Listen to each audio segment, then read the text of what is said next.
But then we have to ask, what causes a vertebral subluxation?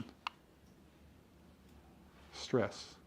Whether it's physical, chemical, or emotional stress. We all think about the physical stress, but also chemical stress does it. And that emotional stress is probably the biggest part that does it, because we're constantly in that.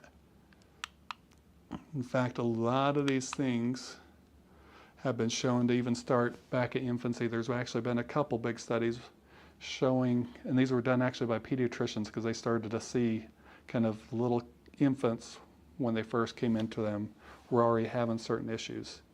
And so one pediatrician said, okay, let me just check for cervical trauma right after birth. So actually he did a study, which the only way they could participate in a study is if they were non-symptomatic, so they couldn't be showing any symptoms yet.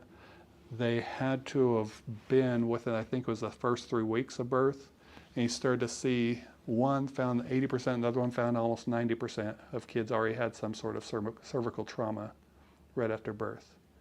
But the way I kind of think of it, how many of you are moms here? Okay, so if I had a little baby and I put my hands right underneath its skull here, so I was holding that little baby by its head and kind of walking around, what would you do?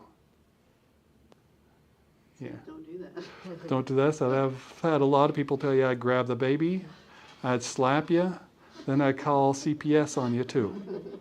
That's about 8 pounds of pressure being pulled on that little baby's neck just by the weight of its body. How much weight during a normal delivery is being pulled on a little baby? The scary part is they've actually done the studies on this. It's been between 60 and 120 pounds of pressure.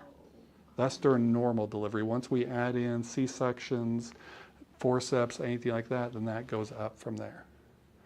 And so, but a little one can't really tell you, hey, I feel something up here. They'll show you little signs.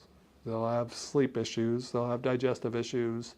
They'll have all these things. A lot of times pediatricians will kind of tell you they just need to grow out of it. But also they will turn one way, have a hard time, then start to turn the other way, but kind of just go back. Or they'll latch on to one side and not want to latch on to the other side.